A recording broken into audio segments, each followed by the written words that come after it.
Assalaamu calaykum. Waa Mubaarak Maxamuud Saleebaan. Waxaanu halkii ka sii ambaqaadaynaa taariikhdii noo socotay ee Saalixudiin al-Ayyuubi. Maanta waxaanu ka bilaabi doonaa hanashadii Amiid markii la gaadhay sannadkii 579 ee Hijriga. Saalixudiin wuxuu gacanta ku dhigay magaalada Amiid oo ku taalla meesha u shishaysa ee gobolka Jaziira oo maanta ka mid ah dhulka Turkigu uu degan yahay. Khaas ahaan waxaa dega Kurdiyiinta, waxaana loo yaqaanaa gobolka Diyaarbakar.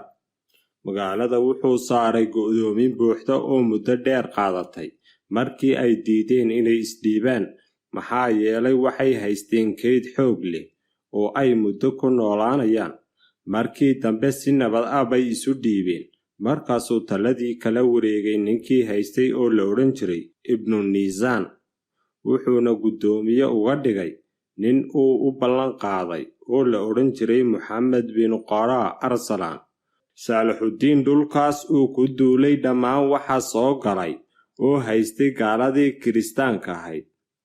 Sidaa daraaddeed wuxuu go'aansaday inaanu gaalada si toosa ugu duulin, ee marka hore uu dhulka hareeraha shishe xiga ka soo xoreeyo si uusan cadowgu hadhow u dhabar jebin.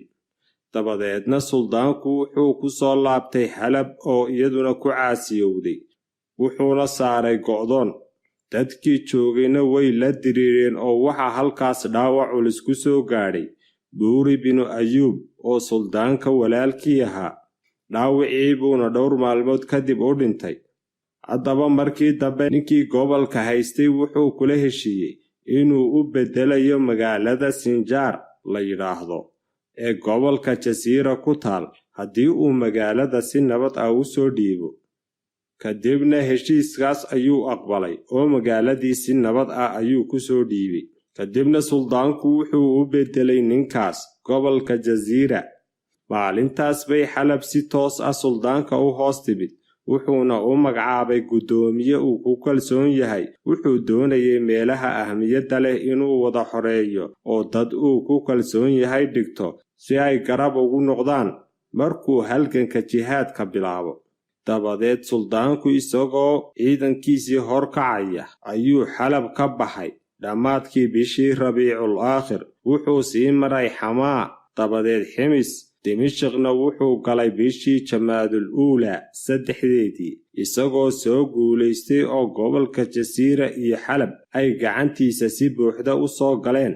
Wuxuuna niyadda ku hayay inuu si degdeg ah ugu duulo Faransiiskii dhulka muslimiinta soo galay ee xoogga ku haystay meelo badan. Wuxuuna duulaan u baxay bishii xigtay ee Jamaadul Aakhir 1deedii, isagoo ciidan laxaad leh horkacaya. Wuxuuna foolka saaray magaalada Qudus ee barakaysan.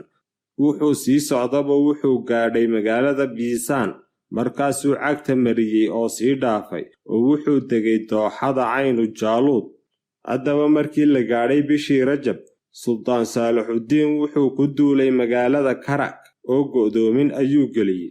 Magaaladan Karak oo ah magaalo taariikhi ah kuna taalla toga Urdun qarkiisa, taasoo ay qabsadeen kiristaankii soo duulay. Magaaladii hal bil buu dul fadhiyey oo go'doomin ku hayay, laakiin way isdhiibi weyday. waxaana loo sheegay Faransiiskii oo dhan inay isa soo urursadeen oo ay doonayaan inay Karak difaacdaan. Markaasuu dib u laabtay oo Dimashq galay. Haddaba markii la gaadhay sannadkii 580aad, Saalixudiin waxaa gurmad ka soo gaadhay dhulkii uu madaxda uga dhigay dadkii uu ku kalsoonaa.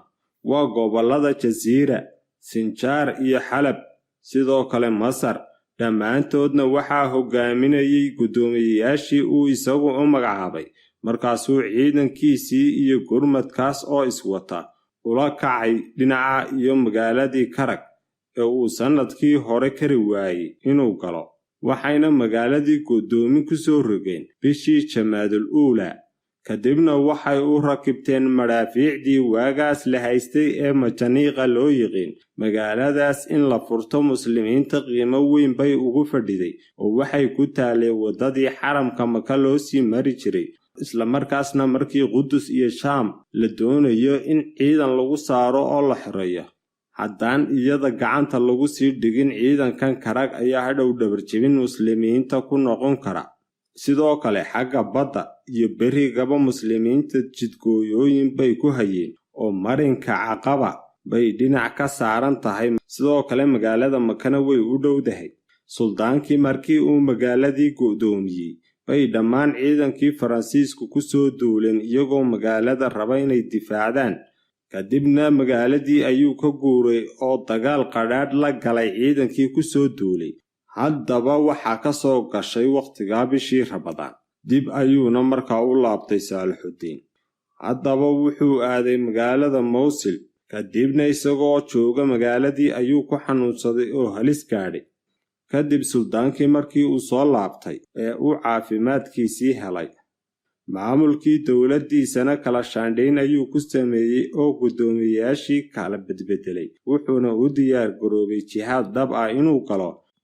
haddaba goobtii lagu kala haray ee Xitiin waxay ka mid ahayd goobaha taariikhda baalka dahabka ah ka galay ee muslimiintu aysan weligood ilaabin.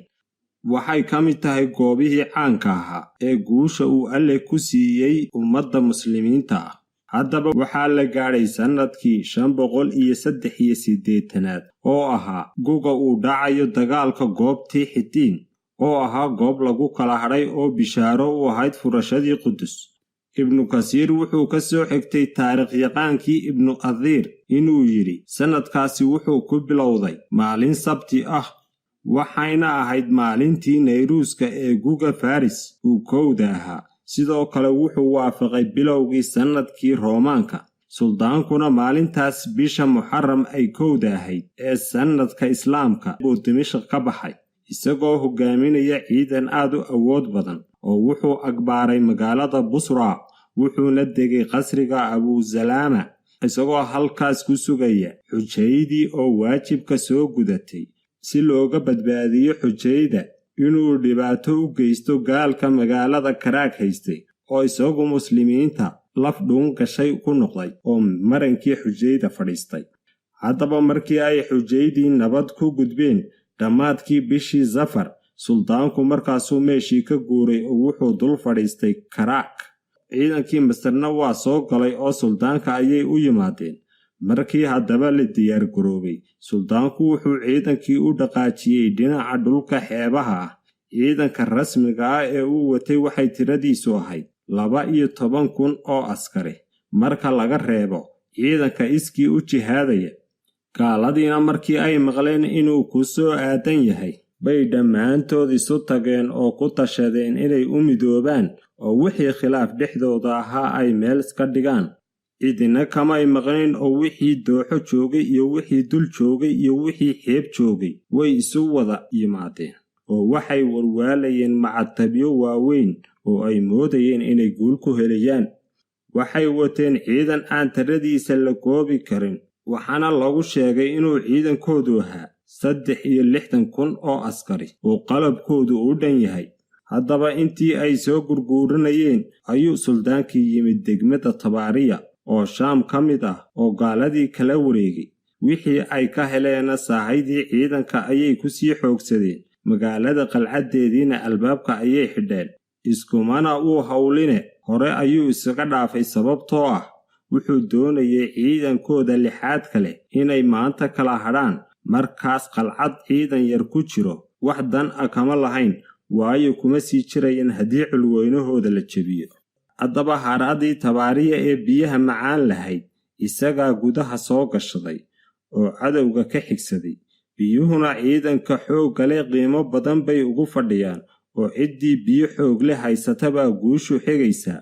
suldaanku wuxuu ciidankiisii dusha ka saaray oogada buurta galbeed ee Tabaariya, taas oo kulaalaysa tuulo la yidhaahdo Xitiin oo ah tuulada goobta la isku helay loogu magac daray. waxaana la sheegaa inuu tuuladaas ku yaalay qabrigii Nebi Shucayb calayhi salaam. goobtaas ayay labadii ciidan isku arkeen oo isa soo hor fadhiisteen. waxaa la soo galay habeen Jimco ah, ciidankiina iyagoo sidoodii safafkii dagaalka ku jira oo diyaarsan bay mooshoodii waxaa u beriyey waagii Sabtida. maalintaas oo ahayd maalin gaalada u daran, taariikhduna ay ahayd 25 bishii Rabiicu Thaani sannadkii 583 ee hijrada. Wuxuu ahaa xilliga kulaylku meesha u sarreeyo gaadho. Sidoo kale fardahoodu waxay dul hoganayeen dhul caws badan oo haddii dab la qabadsiiyo aanu dabkaasi ka damayn. sidaas daraaddeed suldaanku wuxuu amar ku siiyey raggii siday naaftada inay dab naafto leh qabadsiiyaan oo ololiyaan cawska. markaasay laxodyo ololaya hoosta u geliyeen. kadibna dooxadii baa isla hurtay oo dabkiis gaadhay. markii dhulkii dabku qabsaday baa haddana waxaa roob looga dhigay gamuunno iyo fallaadho xoog badan. haddaba gaaladii waxaa isugu darmay kulaylkii cadceedda iyo kulaylkii holecii dooxada lagu shiday iyo sidoo kale gamuunadii ama fallaadhihii lagu ganayay. haddaba dagaalkii baa bilowday oo waranka iyo seefta la isdhaafsaday. kadibna markii dagaalku in muddo socday gaaladii dabada ayay jeediyeen. markaasay muslimiintii cagta u saareen oo dhinac walba kala raaceen seef iyo waran oo waxay dilaan iyo waxay soo qafaashaan ayay ka yeeleen. maalintaana gaalada waxaa laga dilay 30,000 baa goobta laga dhigay. 30,000 oo kalena waa laga soo qabsaday oo ay ku jiraan raggii hogaaminayay. ragga gacanta lagu soo dhigayna waxaa ku jiray dhammaan boqorradii marka laga reebo boqorkii Tripoli. haddaba ciidankoodii markuu halkaa ku jabay waxa dhacday inay bahdilmaan oo waxa soo qafaashay kuwii goobta ka cararay beeralaydii muslimiinta ee meelahaas joogay. oo waxaa la arkayay hal nin oo dabada ka wada 30 maxaabiis ah oo aan isdhaqaajinayn. haddaba markii goobtii dhammaatay sultaan Saalixudiin wuxuu amar ku bixiyey in goobta laga taago tayndho weyn oo la soo diyaariyey. sariirtii boqornimadana markaasuu ku fadhiistay iyadoo ay ka muuqato haybadii boqornimo. dhinaca midig iyo dhinaca bidixna waxaa ka fadhiyey saraakiishii kale. markaasuu amar ku bixiyey in maxaabiistii lasoo hordhoobo. wuxuuna amar ku bixiyey in qoorta laga jaro dhammaan horjoogayaashii ciidankii loo yiqiin guutooyinka masiixiga oo dagaalka kiniisadda iyagu hogaaminayay oo go'aansaday inay dhulka daahirka ah muslimiinta ka tirtiraan. markii uu dhammaan saraakiishii wadatay guutooyinkii loo yiqiin daawiya iyo istabraariya oo kiniisaduhu lahaayeen. haddaba suldaanku wuxuu aad ugu cadhaysnaa oo doonayay ninka la yidhaahdo Arnaat oo isagu magaalada Karaak haystay. dabadeedna suldaankii wuxuu u wareegay teendho yar oo teendhada weyn ku dhex taal. markaasuu u yeedhay Arnaat amiirkii Karaak oo la ogaa eeddii uu muslimiinta ka galay oo ay ka mid ahayd isagoo muslimiinta axdi iyo ammaan kula jira ayuu kaga baxay oo xujiyey agtiisa maraysa. intuu soo qafaashay oo hantidoodii dhacay ayuu iyagiina intuu xidhxidhay dhammaantood dilay.